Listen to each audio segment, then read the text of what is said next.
quickly before we get the show started. You have to listen to this. This is from the Energy and Commerce Health Subcommittee hearing that just happened this week in pharmacy.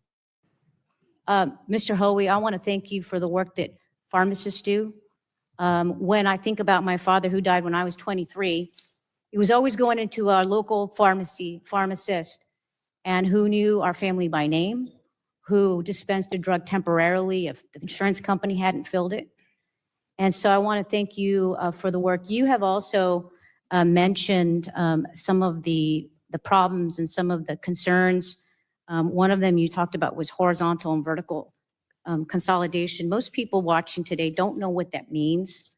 I have a chart, and if you can see it from there, this is a chart, if we can pan out here, where those at the top own both the insurance company, the PBM, the pharmacy, and the provider. So can you explain to the American public what this means for them in pricing? Yes, and Congresswoman, I'm sorry for your loss, and our members are that is the type of work our members do, is have those relationships with patients. To your question about the vertical integration and consolidation, what it means to patients is that patient, frankly, is controlled. Their healthcare journey from the time they see the doctor, get a prescription, get that prescription filled, maybe have to go to decide which health system, which hospital. There are three entities that control that journey because they're all the same. So for example, CVS Aetna, CVS, people think about the brick and mortar pharmacies. That's probably the smallest part of their business. They own Aetna, which is the health insurer, and they own Caremark, which is the PBM. So if a patient is prescribed a prescription, the doctor or the pharmacist is sometimes overruled by the PBM because the PBM makes more money off of the different drug. So the PBMs are actually practicing medicine. That's one stage. Then the patient is trying to get their drug, and the PBM can either block it or require a prior authorization, or they can say, patient, you cannot go to that pharmacy, you can only go to my specialty pharmacy. So every step of the way through the vertical integration, the patient choices are compromised, and when those patient choices are compromised, there's less competition and higher prices. Thank you. I yield back. Gentlelady. Incredible, incredible, incredible. This is going to be part of TWIRx Today, TWIRx News. Stephen Beckman, CEO of Ural Pharma. We're going to be getting into TWIRx News. Can't wait to get started.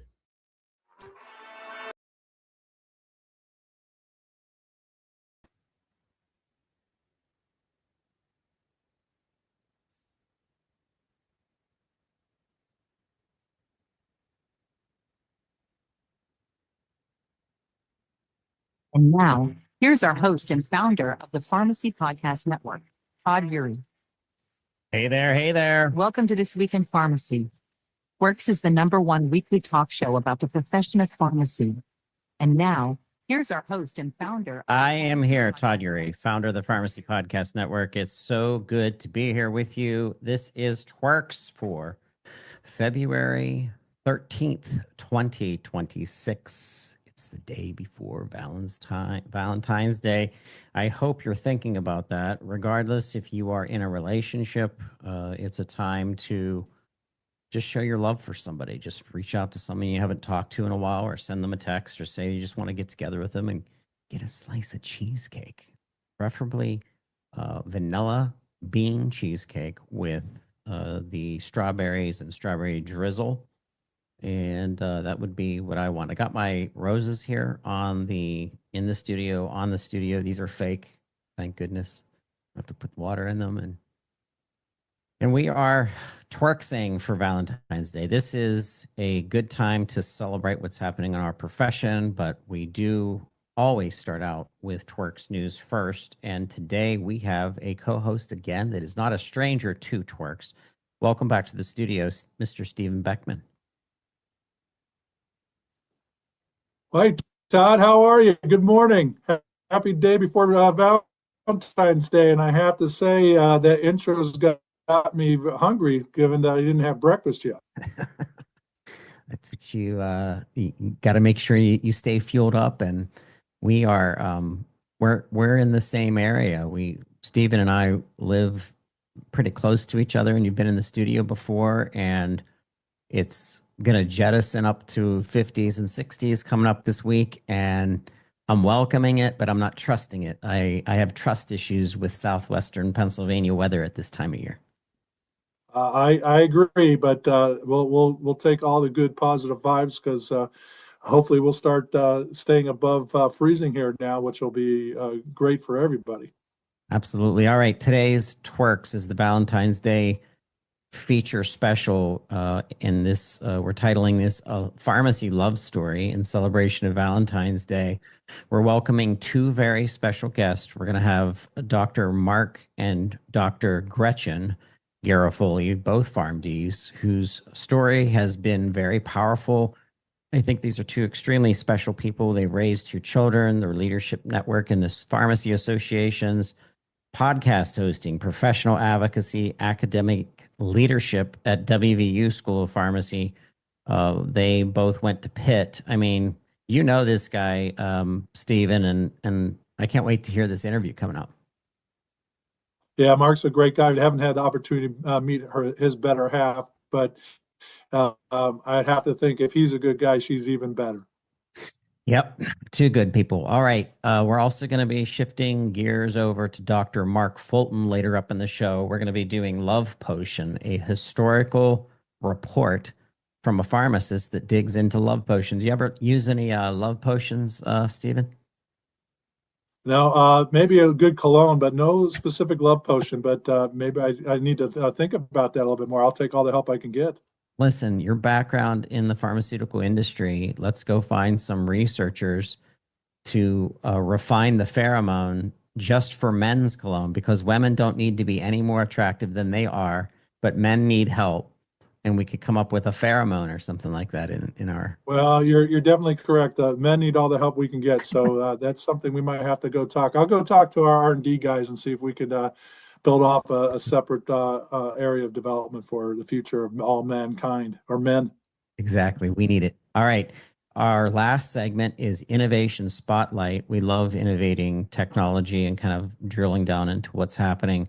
RX transfer and the future of interoperability. We're going to welcome back Dr. Lawrence King, who was one of our Pharmacy 50 award winners this year, Stephen.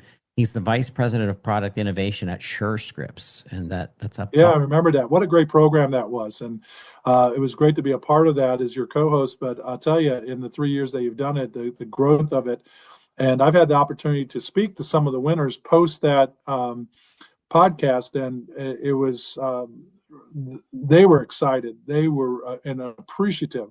I think it is resonating through this community, the importance of that acknowledgement and awards.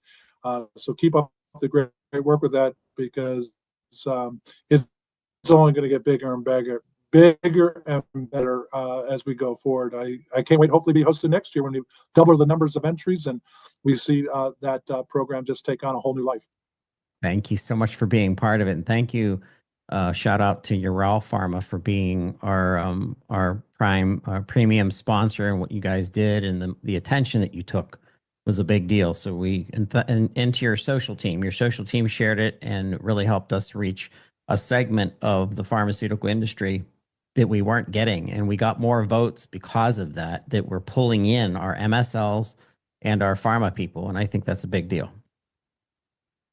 Well, I think I agree with you. I think, it's all interdependent at the end of the day. If we're all working across all the different teams and organizations that actually influence the supply chain from manufacturer to patient, it can only be a good win. And, I believe if you're going to talk it, you got to walk it. So, we've made a commitment to Pharmacy Channel as a whole, as an organization, and in particular, independent pharmacy.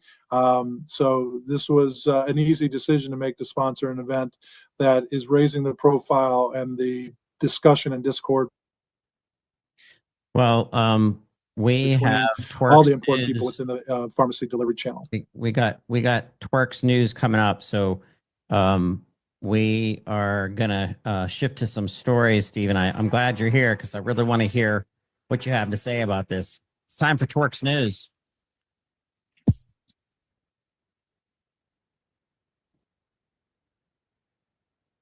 All right, Stephen, first up, the one that, really got me going this week, and it's just my background. When I entered pharmacy 2004, I'm getting old. It was in pharmacy technology. It was in selling Framework LTC to long-term care pharmacies throughout the country. And what an exciting time it was, where you were moving from a character-based system that had no interconnection to anything else other than the data that was in that software. And the character-based system and Framework was the first pharmacy system in the history of our pharmacy profession to concentrate on long-term care with a SQL-based background, which means now you could plug other stuff into it. So being part of the technology realm in pharmacy, I always place very close attention to what's happening with our pharmacy management systems, what's happening with their integration and APIs to collecting more data from the EHR systems. So TA, which is the funding company for Red Cell Technologies, the TA and Associates, just made an announcement this week in pharmacy that they completed the sale of PrimeRx to Red Cell Technologies. And just for the listeners' background, if you don't know Red Cell Technologies, they've gobbled up 4 or 5 pharmacy management systems over the last 10 years. And it's all rolling up now into Red Cell, as well as logistics programs, logistics and transportation software like RX Mile, which is covering, I think, half the nation now, Stephen. But what do you think of? You get all these systems rolling up, and in my opinion, there's just too many that are now being rolled up into one entity. Well, it is interesting because on the good side, we always want more data, more technology working favorably, especially for pharmacy. I think one of the things that's always held some pharmacy back is they really haven't had the tools to analyze their business or manage their business more effectively. So when we see the integration of data and availability, that to me is a good thing. But with every good thing, there's also the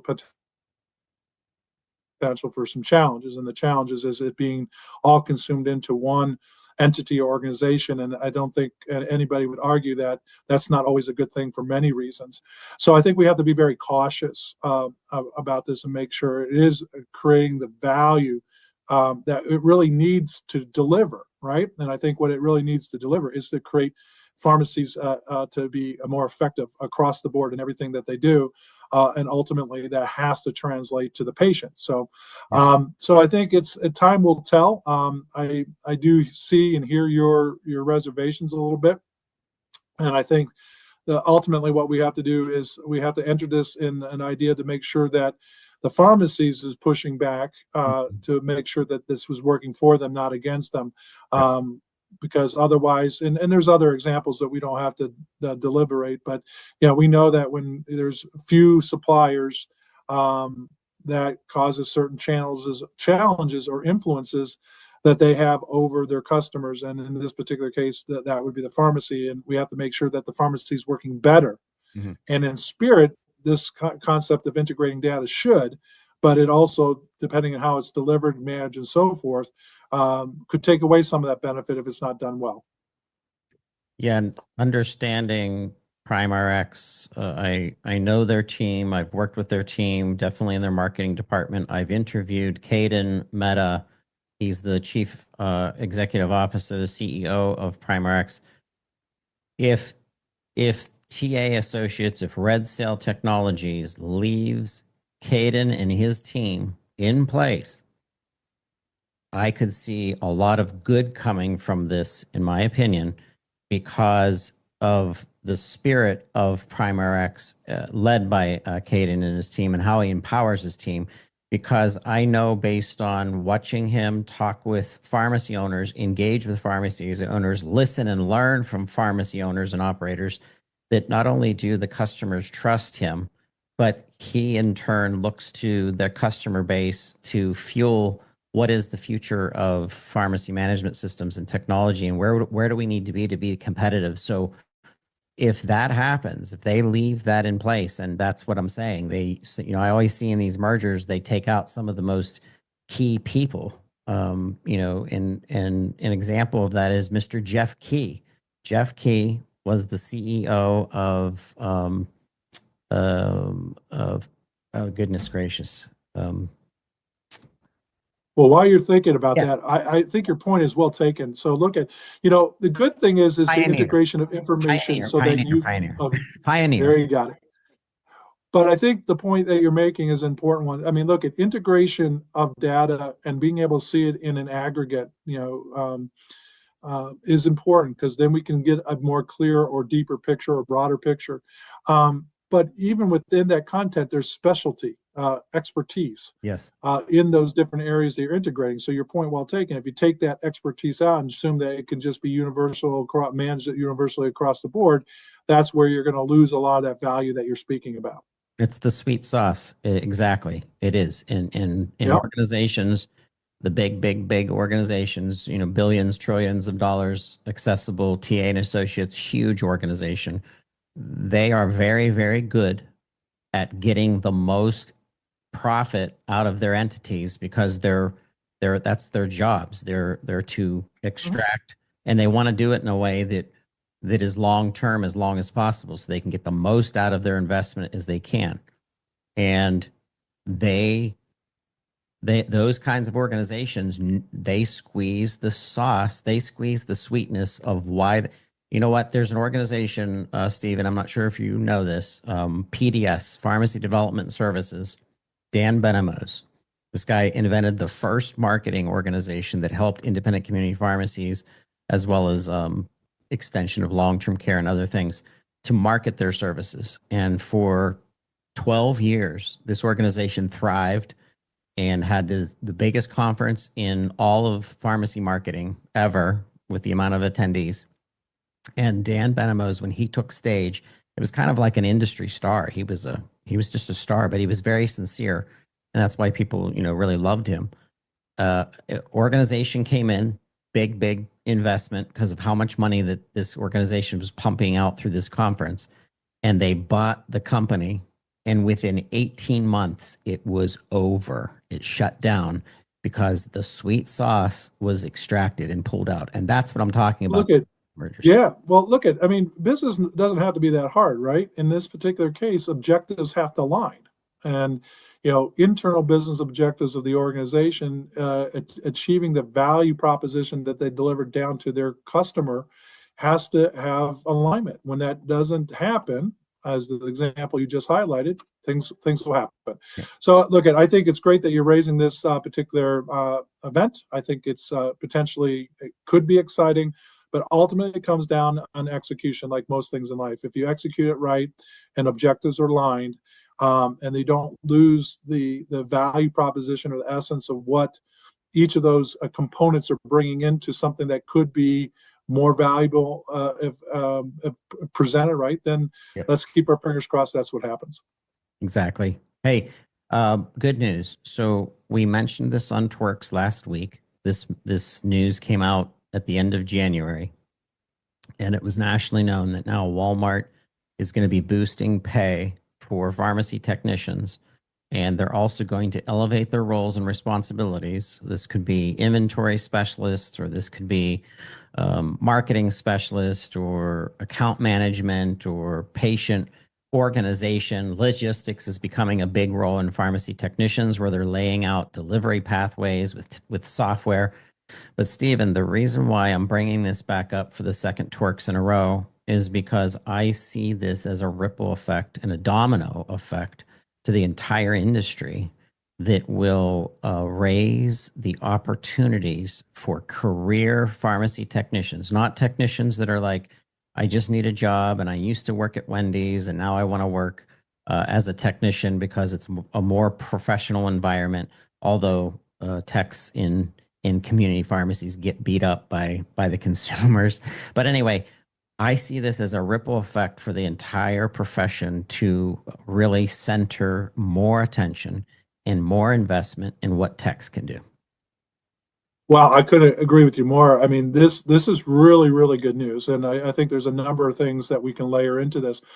First of all, if you create a position that has value, not only in terms of compensation, but sense of value that they get in terms of helping people becoming more important within the ecostructure of that pharmacy, all those things are great things. Now, if a tech can now start doing some of the roles that have been maybe traditionally put on the pressure on a pharmacist, then, well, what could that be? Well, maybe the pharmacist now has a little bit more time, and the pharmacist can now get back to engaging with patients a little bit more equitably between techs and pharmacists, and the delivery of that care to the patient at the pharmacy is going to improve. And I think ultimately everybody would want that. Patients obviously would benefit from that and be excited for that. Pharmacists, I think, would love to be back into having the ability to have a greater level of engagement with the patients. You're making the pharmacy techs, which, over the last couple podcasts we've done, we've talked a lot about pharmacy techs and how important they are. So the fact that they're getting that spotlight on them, and they're getting what ultimately will be an opportunity to build value and credibility and output to what they do in their job, is a win-win for everybody. So, and when that does, it's, to your point, it's going to trickle back up. It's going to give us ability to interact with pharmacy. It's going to continue to make pharmacy stronger. And I think there's no doubt anybody that is around pharmacy knows that pharmacy has to continue to make its way back and be stronger, especially independent pharmacy. We've got a lot of changes just in the last year on the national level, on the independent level, and patients need pharmacy. The healthcare system needs pharmacy. And what a great example. And obviously, Walmart, being the organization they are and the influence that they have, if a leader takes a step in something like this, hopefully there'll be a lot of fast followers, and that we'll see that benefit and ripple across all of pharmacy, and that would be a great, great outcome. I agree. And I've learned a lot more about the technician, as well as the pathway for the technicians, from Mike Johnston, who is the founder of the National Pharmacy Technician Association. Mike, at no surprise, has been on the Pharmacy 50 list twice, and his influence as a pharmacy technician himself, and how seriously he took the role of investing in techs and helping to refine the certification now that techs can get. A technician can now get the CPHT, the Certified Pharmacy Technician, degree or certificate. And you have to go through so much schooling, and you have to understand different components. What you are now creating is techs who become supportive to MSLs, techs that are supportive to specialty disease states and understanding workflow, techs that are now tied into prior authorization, sales and marketing, inventory management, working at a generics company because they have so much business acumen, understanding of what's going on. So the point is, and the excitement for me, just looking at so many technicians that take their careers so seriously, is pharmacies that invest in their techs are going to make more money.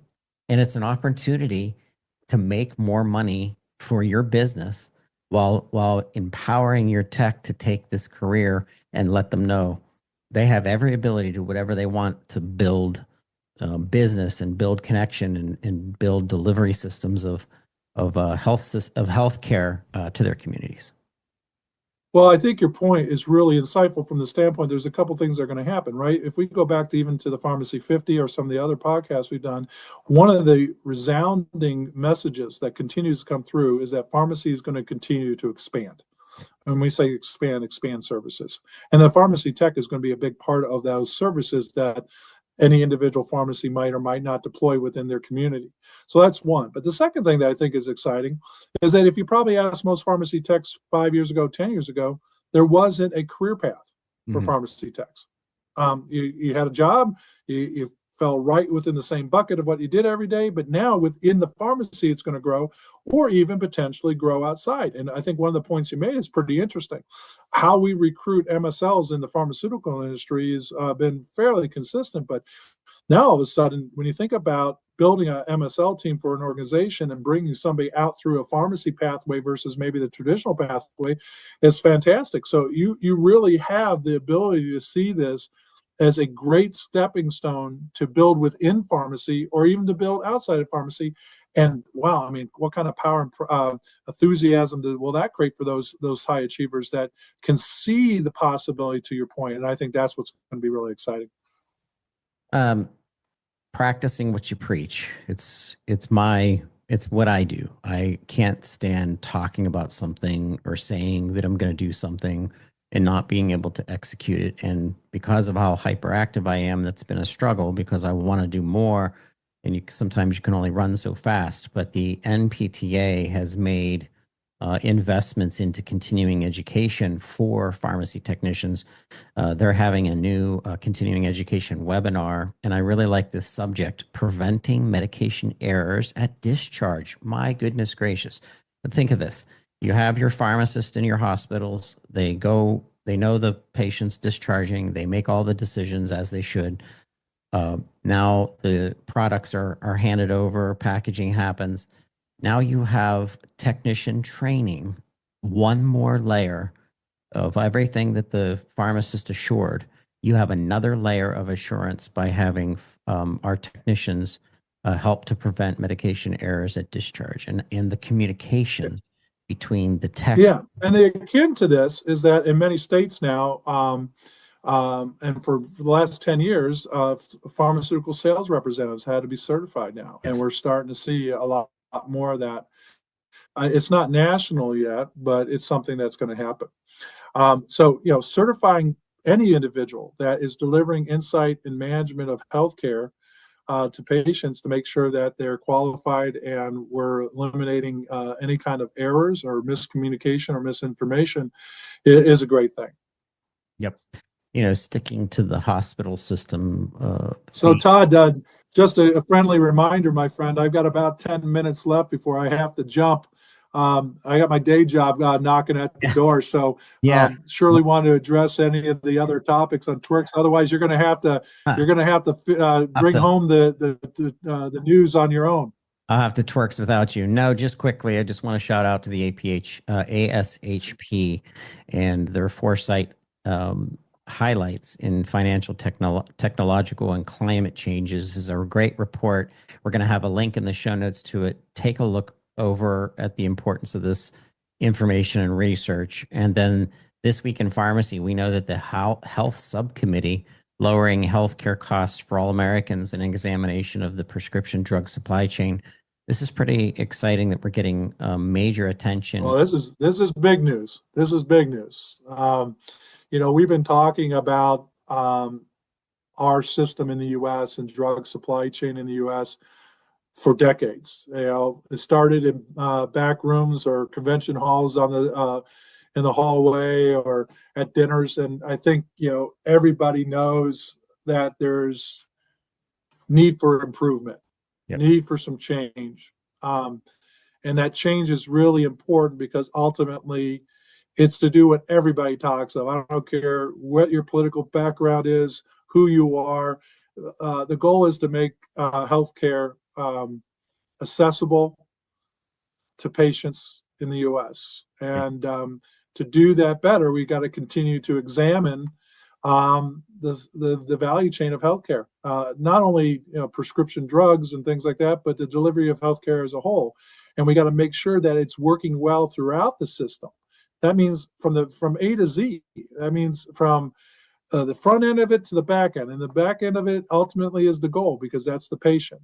So we need to make sure it's working in a way that all components, from manufacturer to provider to distributor, wholesaler, PBM, insurance, pharmacy, and patient, it's working in a way that ensures that there's balance and we alleviate a lot of the pressure points that is causing stress. And pharmacy is a great one. There's many pharmacies that are struggling to keep their doors open because of how this system impacts their ability to deliver based on reimbursement.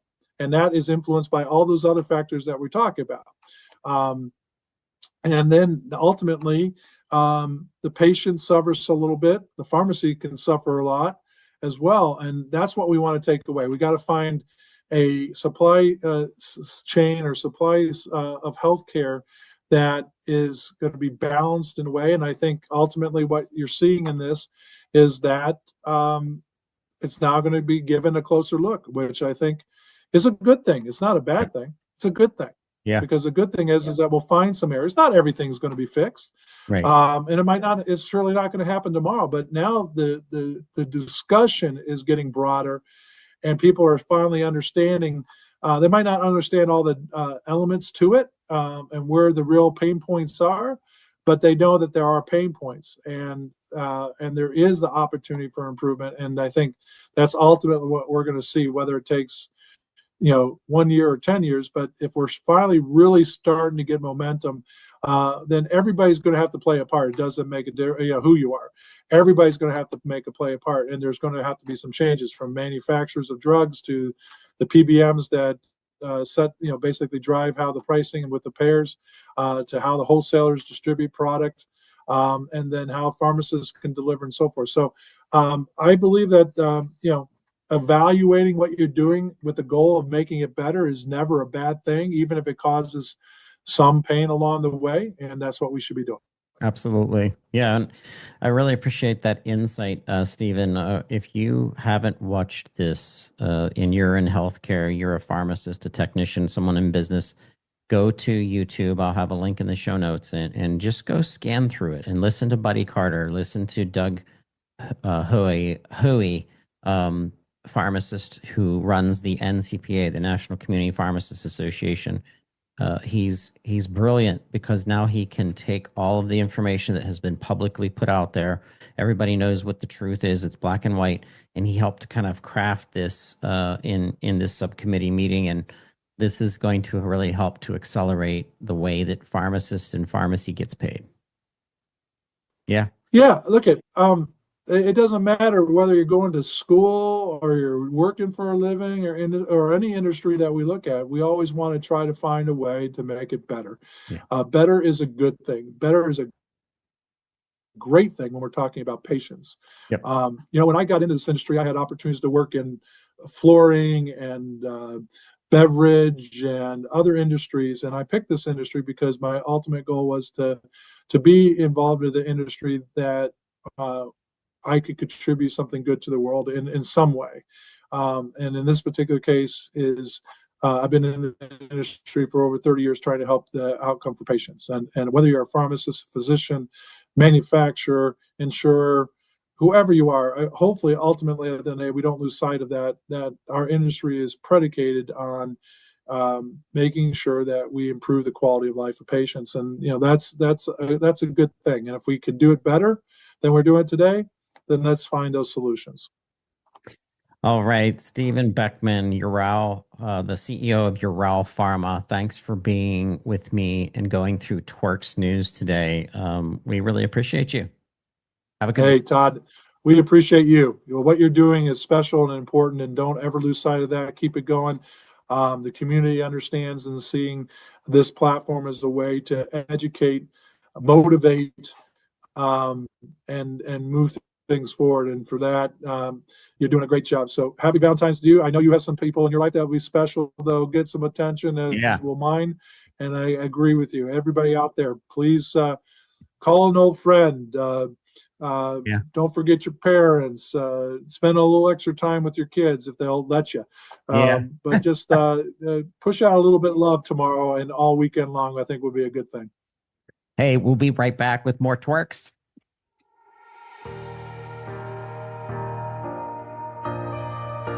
As frontline healthcare providers, pharmacists like you understand the importance of personalized care, especially in acute pain management. Ural Pharma is dedicated to providing high-quality, generic products tailored to meet your patients' needs. The company aims to serve a diverse range of patient populations, including athletes recovering from intense training, weekend warriors managing minor injuries, and those seeking a practical and mess-free option for acute pain management. Keep your all in your toolbox of pain management options and join the ranks of pharmacists leading the way in personalized care. To learn more about Ural Pharma and its products, including full prescribing information, boxed warnings, and important safety information, visit uralpharma.com. That's YARAL pharma.com and connect with them on LinkedIn. Motion number 9. Motion number 9. Hi, this is Dr. Mark from RX Tales. Valentine's Day is almost here, and it has more to do with pharmacy than you might think. Romance and drugs go hand in hand. I mean, we even call those feelings of attraction chemistry. But did you know that love potions are a real thing? Well, sorta. Drugs aren't magic. They can't literally make someone fall in love. That part is a fairy tale. But they do play a big role in fueling the fires of passion. And all that starts in our brain. When we experience an emotional connection to another person or a physical connection, our brains are releasing powerful chemicals that make us feel good. Serotonin, dopamine, norepinephrine, oxytocin. Whether it's the natural release from a pleasurable stimulus, like a hug, we're keeping this PG-13, or an artificial surge from rolling on ecstasy at Burning Man, these homegrown love drugs enable us to catch all the feels. A lot of love potions from ancient times were actually various preparations of one or more species of plant from the nightshade family. Things like belladonna, henbane, mandrake, and datura. These plants all contain atropine, a drug that causes some of the same effects that we get when we have a crush on someone. Starry eyes, faster heartbeat, delirious hallucinations. But just like a bad romance, too much atropine can be toxic or even fatal. Another drug that's been popularized over the years is something called Spanish fly. Now, you may have seen this at your local truck stop restroom vending machine, but I'm talking about the real thing here. The Spanish fly, or blister beetle, is a real insect, Lita vesicatoria. Now, these little guys developed a reputation as an aphrodisiac due to a rather toxic chemical called cantharidin. Okay, quick insect lesson. During copulation, the male blister beetle secretes cantharidin and offers it to the female blister beetle as a sort of gift, which she then uses to cover her eggs as kind of a poisonous deterrent against predators. Cantharidin is what we call a topical blistering agent. Once absorbed, it causes skin cells to self-destruct by triggering the release of protein-dissolving enzymes. Gross. Now, the love potion connection to this insect comes from a side effect of ingesting Spanish fly. In addition to liver toxicity, cantharidin also causes a side effect called priapism. Don't Google that.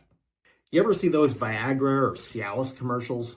In the part where they talk about side effects that may include an erection lasting more than 4 hours?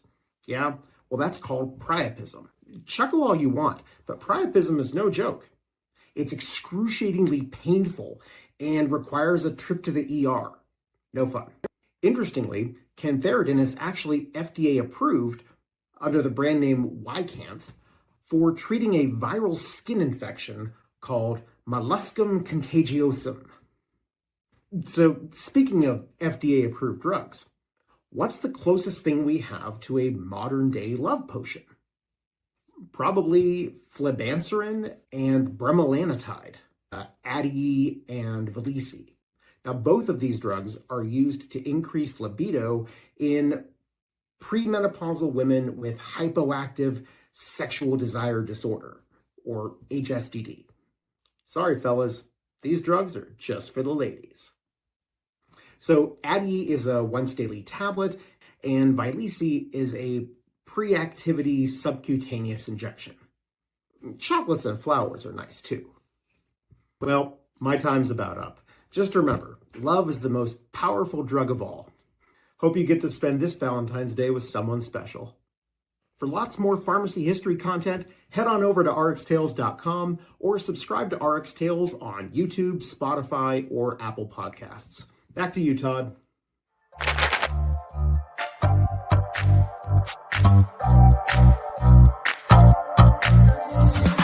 This episode is sponsored by Independent Pharmacy Cooperative, widely known as IPC. Established in 1983, IPC is the nation's largest group purchasing organization owned by independent pharmacy.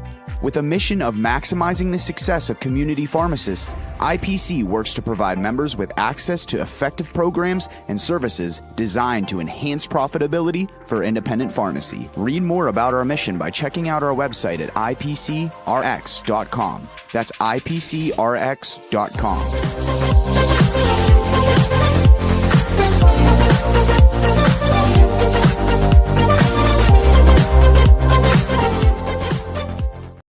Hey, we are back. We are here at TWIRx, and we're back in the studio. What a special opportunity to broadcast out of Maria's Lovers, as where the home of where that movie took place, and how we kind of preface it with Steven. You know what's really funny? I met Steven's from Brownsville. He lives very close to our studio in Fayette County, Pennsylvania.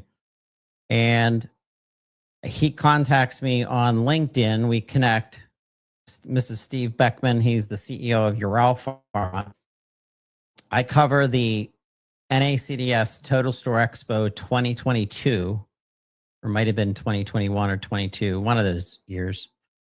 And up walks this enormous 6'4", blonde-haired, business-looking man, and he's towering over me. I'm sitting down, and he's like, "Hey, do you know who I am?" And I'm like, "No, I don't. You're enormous, though."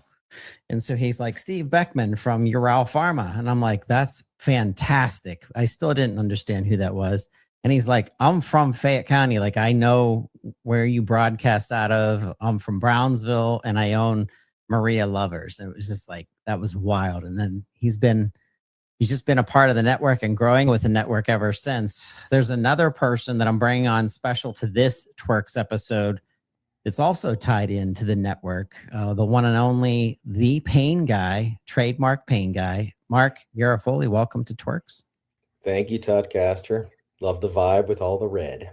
Heck yeah, look at us. We're vibing. I got the roses ready to go. Like we have to, we gotta play the game out there. You can never stop romancing, and being romantic and being Valentines-y. And I get that. So it is what it is. And it's part of, I think it's a good practice. And with that, Mark, as a member of the Pharmacy Podcast Network, it's been awesome to work with you. I've seen so much come from the connections that you've made with the Pain Guy. And if you want to learn more about this, go painguy.us and the Pain Pod. And I've just really appreciated a lot of the connections that you made. You kind of like get it of how important networking is to someone's career. And it means more than just the individual. It means the kind of connection and resource you become to other networks. And I'm thinking of you and Pain Week. So before we get into the feature today, just give us a quick update of what's going on for the rest of the year for you. Well, lo and behold, of course, a decent amount of conferences as far as presentations, attending, and all that this year. Lots of episodes of the Pain Pod coming out towards all of you. A couple other career adventures that are out there as well too. I usually keep folks updated on that website, painguy.us, which, by the way, you could actually message me directly. It'll vibrate my phone. If you do it right now, it's Moon and all that, but it's kind of cooler than email because it literally comes to my phone. It doesn't mean I'm going to reply in 3 seconds either, but But to your bigger point there, Todd, yes, it is all about the networking, the relationships. I mean, it's another word for networking per se. So perhaps that fits into what we're talking about here today. So It does fit into it because I think that the specialness of our profession and what you're going through as a student in pharmacy and that stage of your life, it's all in today's episode. It's baked into what this is all about. Valentine's Day, the celebration of couples in pharmacy. And I want to bring in a very special person in your life, to TWIRx. And I don't know if this is Gretchen Garofoli's, Dr. Garofoli's first time on TWIRx or not. Gretchen, welcome. It is. Thank you so much for having me today. Absolutely. It's about time. You know, I knew there would become a day that she would be here, Mark. I should have said something to you long ago and you'd have been like, no, you're crazy. She's not going to come. And I'll be like, yeah, she'll it's all good. It's all good. Officially my favorite podcast guest now. I actually got asked that earlier, a week or two for being interviewed on another podcast. And somebody said, oh, like, who's your favorite guests or episodes or whatever? Well, those are outdated. Sorry, hosts. Gretchen, I've known you for a while now, and it's been through obviously knowing Mark first, but we connected because of PPA in Harrisburg, and there's been some other connections. But just in case the listeners don't know, you're married to Mr. Mark Garofoli, aren't you? Yes, I am. 15 years this year. Congratulations. Thank you. Congratulations. And happy Valentine's Day tomorrow. Yeah. Thank you. I hope you guys have some wonderful plans, and we'll have to talk about that later because I want to jump into this. And that's couples in pharmacy. I mean, you're kind of a real deal story of what this time in your life, extremely stressful time in your life, in a whole different universe of time. But talk to our listeners about this. Mark, how did you meet your wife, Gretchen? Oh, it's like my favorite story. And as I tell our students each year, unless she beats me to it, she usually ends up getting the P1s, but I used to get them first.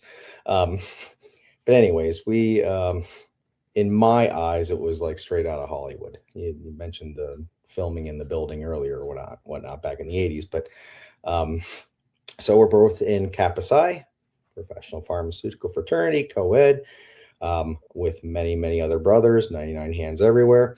I guess we're technically wearing some of the colors here today, but it's really more so for the Valentine's thing, I'm sure. But anyways, and being in Kappa Psi, if you want to be an active brother, you go to things. And that was something that was individually instilled in both of us throughout our alma mater for our times at Pitt. So basically, we both ended up at the every 2-year national, technically international. They got the Bahamas too, so you could say international. But anyways, the every 2-year big meeting. It was up in Boston. Okay. Lots going on there. Heading there, no idea who she was yet. And then lots of stuff goes on. You got a conference, convention, whatever it is going on. And for my student pharmacists these days, we all grow, we all mature in how we go about things in life. Had fun back in those days. So my buddies and I had a rather large hotel room so that we could accommodate anyone who needed some housing for an early evening and for our own reception or something, basically. Whether or not the fire marshal ends up being involved, it's not part of a love story as far as I'm concerned. But anyways, once I entered back to my room, shared with some buddies, there was just a ton of people everywhere. And I'll never forget. I remember looking across the room, heads everywhere, and it was way across the room actually, and I saw her pretty face. And it just stopped me. Like literally was one of those moments. This is where that like feel good movie thing comes in. Matthew McConaughey could play this much better, or anyone with slightly more hair. But anyway, when I looked across the room, it literally stopped me. I could never replicate that. It's the greatest feeling ever. It was just like something's up here. And I don't know. Where do we take it from there, Wafy?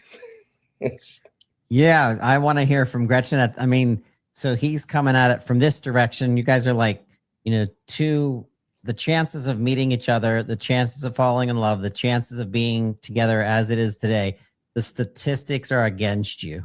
So I think of these two meteors traveling in outer space, and you just happen to hit at the right time. But to the woman side of this, sometimes is a completely different. Sometimes it's more of a mess.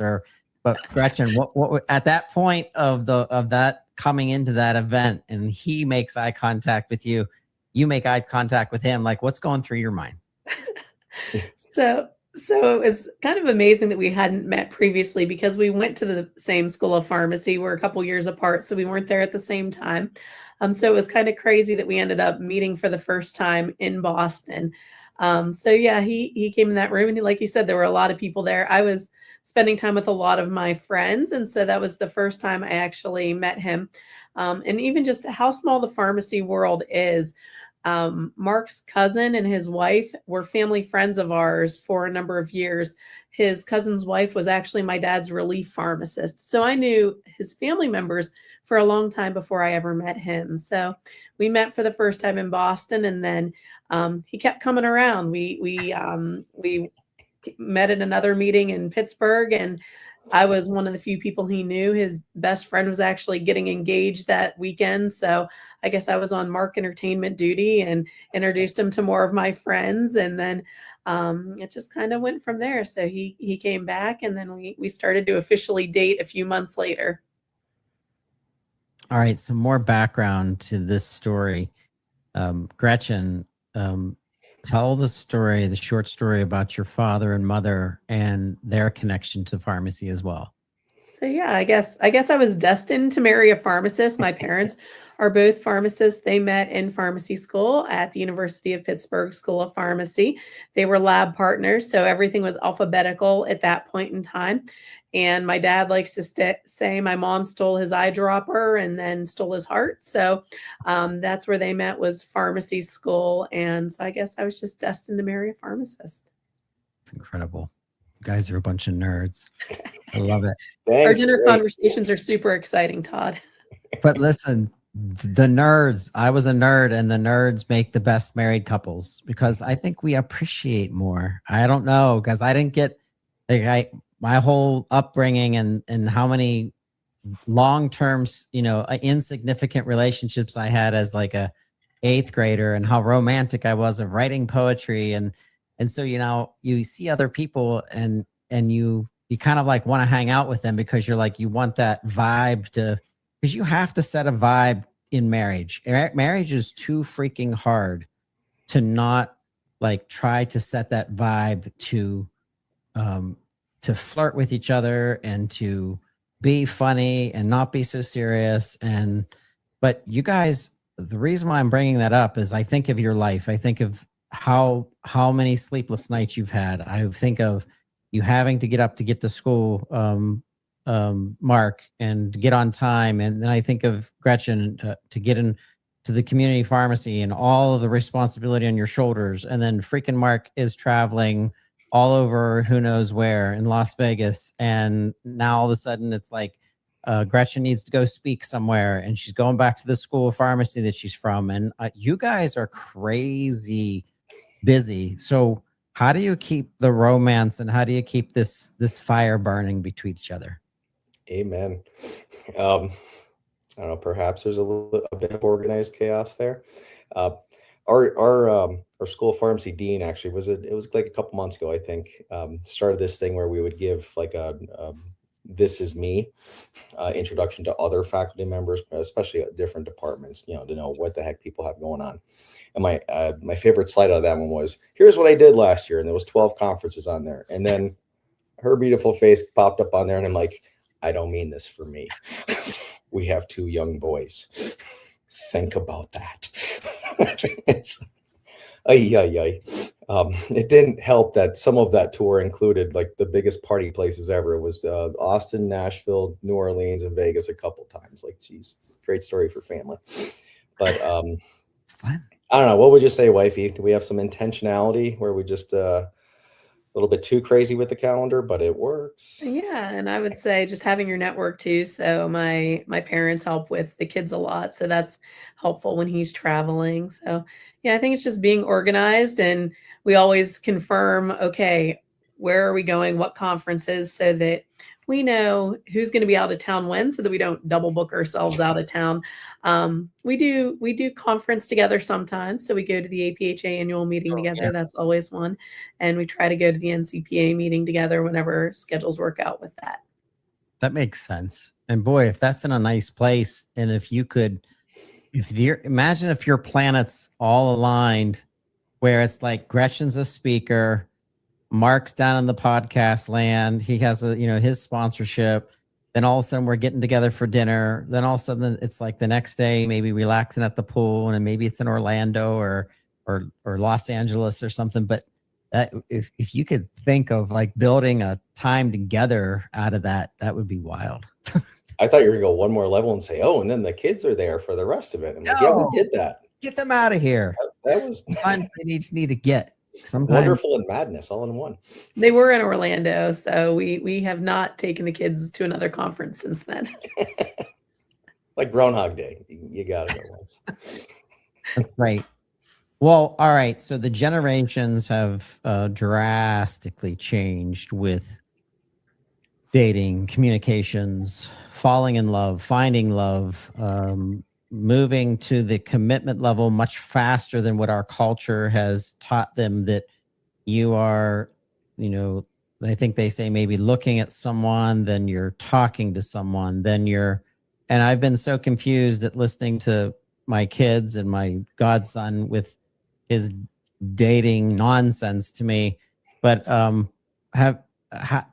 people see you the public is watching you because people like this. They like these success stories. It's an ongoing success story because you got to keep committing to it over and over and over again. That's what, marriage and being in love is. But there's a cynicism in today. I feel like in comparison to, like, I knew what my intention was right away, and I didn't really play a game. I'd write a hand note, and I think you're really cute. And would you go? I used to say, would you go with me? I don't even know what that meant, but it was what you'd say as you were like in 5th grade or 4th grade. And now today it's just like, oh, what stage of the relationship are you guys in? Oh, I don't know, this and this over. Well, what do you guys think? Like, what do you think of today's situation with love and relationships and finding love? I wouldn't want to be out there. What do you think? I think that there's a lot of good that comes with it too, because sometimes people just maybe haven't crossed paths, that just because of their social circles or however they're going about trying to find someone. So I think there is a place for a lot of those newer ways. My sister actually found the love of her life recently, and she's getting married this summer. So we're very excited about that. So they're a success story with one of the dating apps. So I think it can open your doors to new possibilities as well, and help you to meet that someone special. Perhaps on the younger side too. I mean, we've got 2 young boys. We haven't, thankfully, not entered that realm yet. So we're just keeping up with the 6, 7s of the world and stuff like that until we get our hands really wet. He did not just say that. I mean, our kids are going to watch this. One will understand it. Someday. He'll be happy. Well, we'll report back on that for how the... Exactly. We'll have Mark give us an update on TWIRx. So I met Nicole, my wife, on Match.com, and Match.com at the time, which this is 14, 15 years ago, it was much different. It was very linear. You filled out a couple very specific things, and then you got a surround. Nothing of like what they're doing today. They're taking AI, and you're allowed to cross-reference your social media, your whatever you want to give it control of, which that's scary, and that could be a whole nother podcast. And then from the analysis, these more expensive platforms are really starting to hone in based on their analysis, who would pair up or who would get together. And there's the humanity part of AI that scares me, that sometimes it's not about the data and the way that the data lines you up or how familiar we're. Sometimes it's a spark that has nothing to do with measuring or metrics or something that you're just connecting with. And, that's what I have with my wife. And what do you think of that in this day and age of the ghost of AI? I'm sure it could go either way, really. I mean, it's the data will land on some good things, relationships, I'm sure. And I'm pretty sure there's probably still some flops, I would think. I mean, it's not going to be 100%, but I don't know, it's got to be a tricky. I think one of the first things you said, Todd, was, "Whew, glad I'm already hitched." It's a jungle out there. Yeah, I don't want to ever. I mean, it's if you think about it, we're talking about relationships, personal relationships, but marriage or dating originally, all that stuff. Just in general, for like profession of pharmacy. I mean, I'm old enough to recall the times when it was like, "Oh, hey, nice to meet you. We should connect on LinkedIn or whatever else." Obviously, that's what I'll pick. But now it's like, "Oh, I finally got to meet you after I read all your stuff on there." It's the flip side of that, and it's not good or bad, really. It's just a different. It's perspectives that we have to appreciate of how it all works in the big picture. On the dating scene of it all, thank goodness. Yeah, exactly.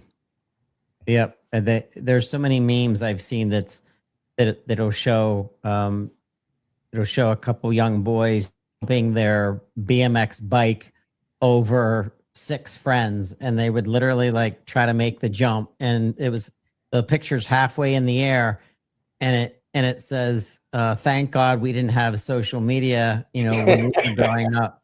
And because of all the crap that we would have, like, why would we do that? Like, what was wrong with us? And now whatever that would be would match you with your future. With your future. Wow. Yeah, based on how crazy you were. Yeah, exactly.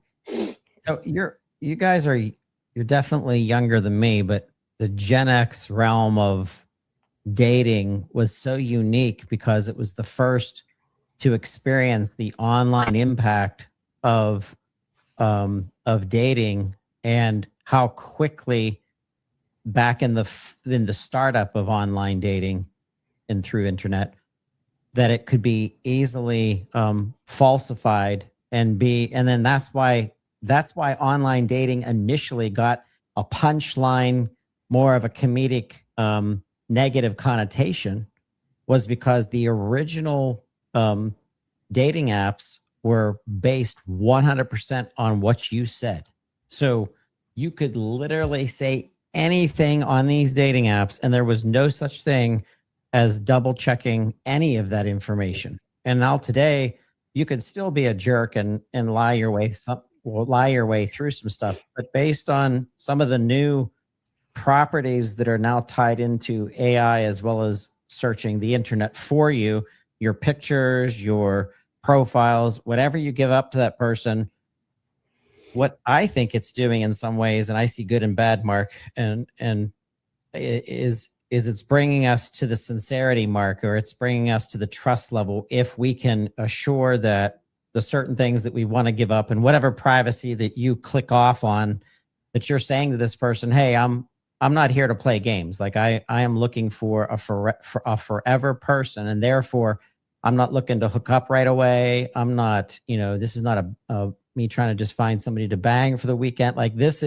I'm in search for my life partner that I want to build a life and a future with, and I want to have kids." And if you spelt that out right away, I could see how that could be pretty awesome, because now you are avoiding the opportunity for people to be snake oil saleswomen. Right back on you, Gretchen. Hey, if your love language is time, it sounds like it would save time then from the wasted date times or the unsuccessful date times or whatever. So. Well, I'm a big fan of you both. I've enjoyed working with you, Mark, but I think we need to pick on Gretchen more often and get you giving us some feedback. Sure, it's fun. Yeah. Well, I really thank you both. Once again, I hope you both have a wonderful Valentine's Day tomorrow and being romantic. And I got to get on the ball because I am not ready for Valentine's Day, to tell you the truth. I've been preoccupied Valentine's Day is important, with work. but I know. as I know. wifey knows, I believe in the random Tuesdays as well. You got to keep them random, of course, I guess. But you know, the random other days are important too. So remember those as well. But don't forget Valentine's Day as well. Did Mark just give up a day of something that's like a frequent thing that you guys are kind of like, this is our day? Is it always Tuesdays? No, he likes to be random with sending a bouquet of flowers or something when I don't expect it. You're the best. So it's like a restaurant. I think they have the best deals on a Tuesday because it's like the most inconsequential day for people. I really don't know the stats on that. So that's why I usually use Tuesday in my state. Listen, I think there's a new podcast in the work that is How to Stay Happily Married with Dr. Mark Garofoli. And you could just give like quick 10-minute updates about how not to be a jerk. Keep the pain out. Don't make it painful. We could charge. I bet you we could charge for that one. How much would our listeners pay per month for marriage advice of Dr. Mark Garofoli? How to stay, what would you call it? How to stay married or how not to be a jerk? They're hand in hand, I guess. Hey, I've heard of people making a lot of money doing that, giving just advice and charging for the advice that they've always given their siblings, guy friends, girlfriends, whichever way it goes. And they're making some profits on it. So I think you're onto something, Todd. Yeah, it's like you're paralleling the profession of pharmacy. We give our knowledge for free for centuries, and then we're like, wait a minute, we still want to help people, but you know.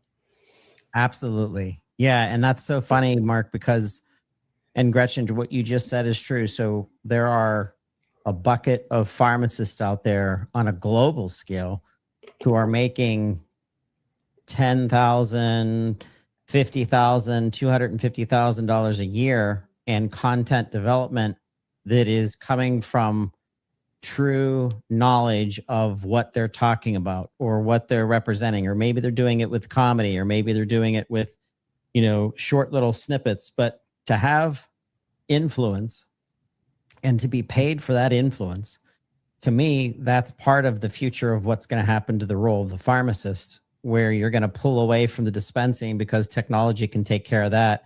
And you're going to start concentrating on the patient's chronic issue or preventative issue or whatever that specialty is, and then dial into it.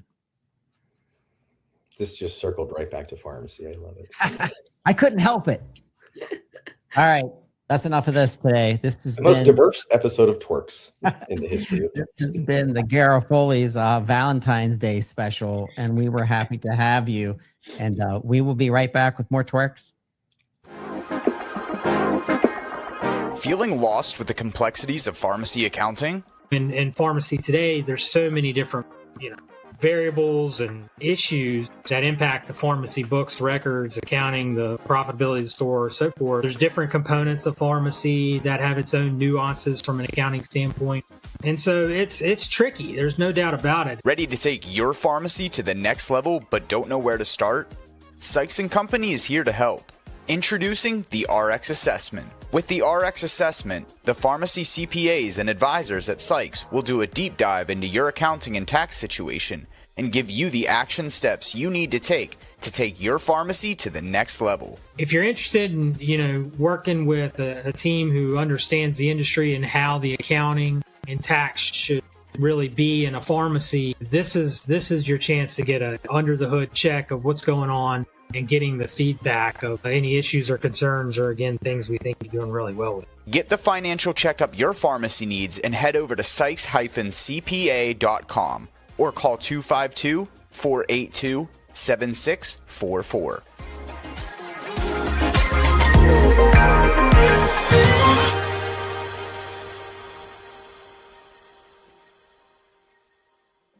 Hey, special follow-up to the Pharmacy 50 Awards. I have one of our most influential on TWIRx with me today. So excited about this. We've been wanting to do this for a while.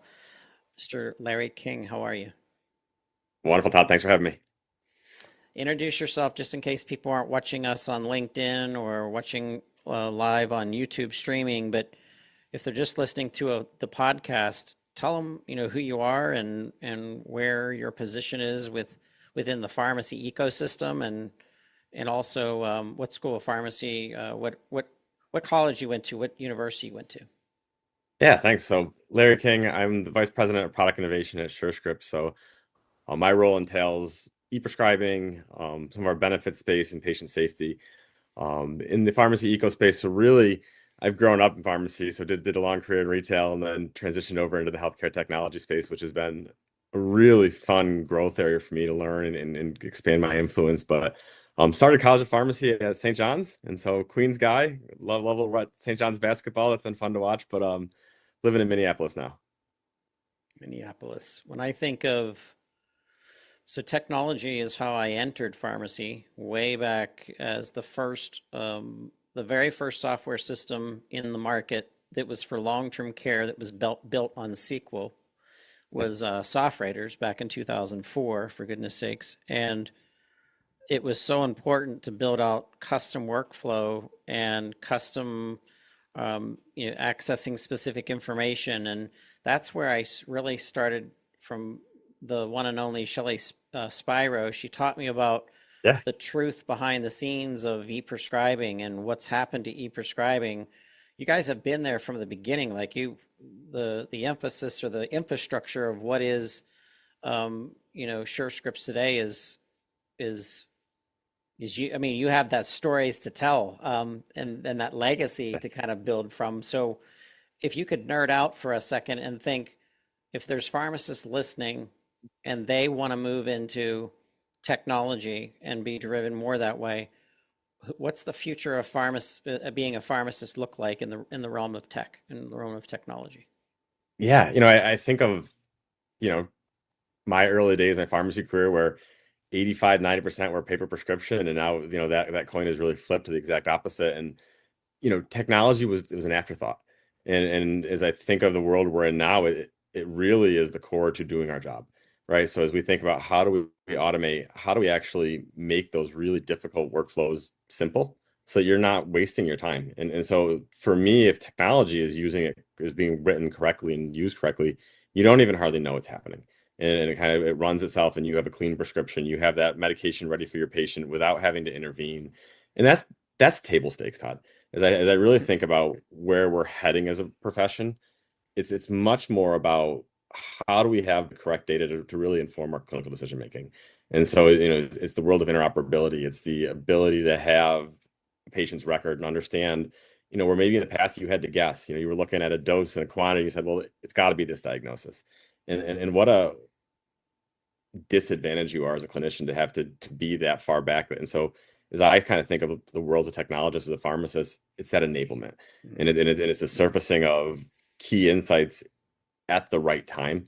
One of the downsides of technology is that often we just give you everything, and we give you way too much data, and then it becomes useless, and it becomes totally ineffective. And so, future for me is really that right place, right time, so you can make the best informed decision in that moment of clinical workflow.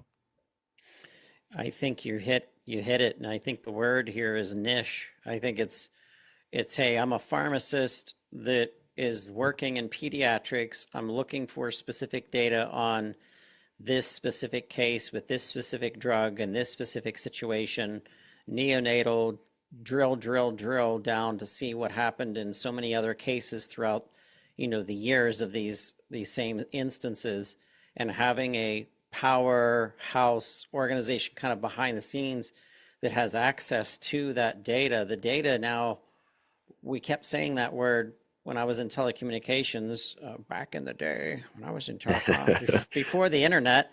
The word data was like this really sexy term, and now it's like, okay, now it's well, how can we get more out of it, and how can we make it predictive, and how can we, and therein lies where I think the technology pharmacist, the technologist pharmacist, the AI driven pharmacist, my Lord, like what they're going to be able to apply and pull out of that data.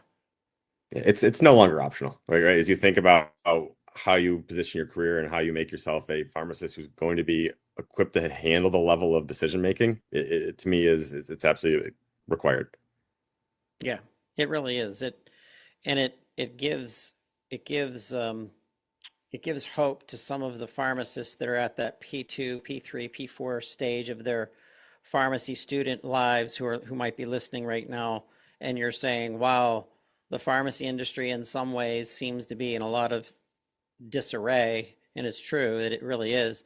We have pharmacy deserts, and there's layoffs, and there's everything happening. But that's because of the plate tectonics of what's happening to our entire profession, that it had to change. It had to move to in a different way of the way that pharmacists are being paid and the way that pharmacists are involved and the way that pharmacists dig down into clinical trials and disease state management. And I mean, what it should do is open the imaginations up of those P2s and P3s and P4s and just say, there's things that they're going to invent that we've never thought about and that you and I are experiencing today.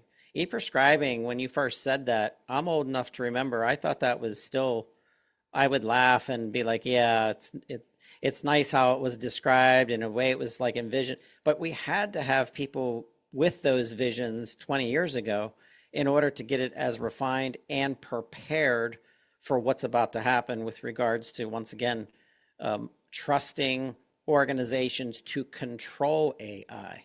Meaning AI is great, Larry, but if you don't have like a SureScripts, for example, if you guys don't, you already have standards that you did things in compliancy and assurance with NCPDP and everything. You guys have already built the infrastructure that's already trusted. Now we bring in AI, and it's like, okay, organizations that know how to use such a powerful tool and double guess it and triple guess it, you know, to make sure that it's not lying to us. Because I've heard about the ChatGPT statistics and things like that. But what do you think of that? It's real. Yeah, it's real. You know, sorry to interrupt. It's real. You know, what I think of is taking a big step back. You know, the electronic prescribing a controlled substance is one of those kind of stories that I love to kind of talk about. In that, you know, you would have told me 10, 15 years ago that we would be sending controlled substance over the internet and it would deliver to my pharmacy and I would trust it. I wouldn't have believed you, right? Like the triplicate in New York State was the source of truth, and that's what we used. And to be able to have built that trust where now over 85% of all prescribers send their controlled substance electronically, and it's the gold standard. And if someone comes with a controlled substance on a paper, you almost distrust it. And so that paradigm shift to me is the same journey we're going to be on with AI. In that right now we are skeptical, and for good reason. You know, as you think of the hallucinations and the pieces that are there, but as we refine it and do set up that governance model and really do that due diligence to make sure it's used correctly, it will be the only thing you trust, because it's the only way you're going to be able to get through your day. Yep, I love it. Promise me, Mr. Pharmacy 50 alumni, that you'll be coming back to TWIRx at some point, and we can dig into other spooky sides of pharmacy and fun sides of pharmacy. And I want to hear more innovation stories too. So promise you'll come back. I'd love to. These are great conversations. All right. We'll be right back for more TWIRx. Hold on.